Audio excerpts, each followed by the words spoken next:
Hi, പുതിയൊരു വീഡിയോയിലേക്ക് സ്വാഗതം. ഇപ്പോൾ എല്ലാവർക്കും ബോധം വന്നിരിക്കുകയാണ് എന്ന് വേണമെങ്കിൽ പറയാം. കമ്പനി ഇവരെ പറ്റിക്കുകയാണ് എന്ന് ഇവർക്ക് ഏതാണ്ട് മനസ്സിലായിരിക്കുന്നു. അവർ ശ്രീനിയെ കാണാനും ഒക്കെയുള്ള, അല്ലെങ്കിൽ FIR ഇടാനും പരാതി നൽകാനും ഒക്കെയുള്ള തീരുമാനത്തിലാണ്. അപ്പോൾ ശ്രീന പ്രതാപിൻ്റെ ഒരു ജാമ്യവ്യവസ്ഥ എന്ന് പറയുന്നത് എല്ലാ ശനിയാഴ്ചയും 10-നും 11-നും ഇടയ്ക്ക് തലശ്ശേരി പോലീസ് സ്റ്റേഷനിൽ വന്ന് അന്വേഷണ ഉദ്യോഗസ്ഥന് മുന്നിൽ ഹാജരായി ഒപ്പ് ഇടുക എന്നുള്ളതാണ്.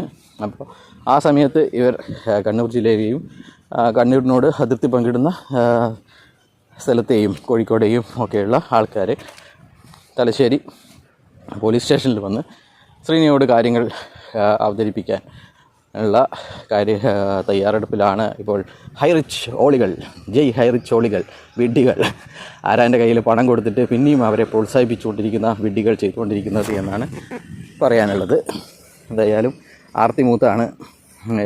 നിങ്ങളൊക്കെ ഈ 5 ലക്ഷം ഇട്ട് കഴിഞ്ഞാൽ 55 ലക്ഷം കിട്ടും, ഒരു പണിയെടുക്കാതെ 10,000 ഇട്ട് കഴിഞ്ഞാൽ 30,000 തരും എന്നൊക്കെ പറയുന്നത് നിങ്ങൾക്ക് ആർത്തി മൂത്തിട്ടാണ് എന്ന് ശ്രീന പ്രതാപൻ പറഞ്ഞത്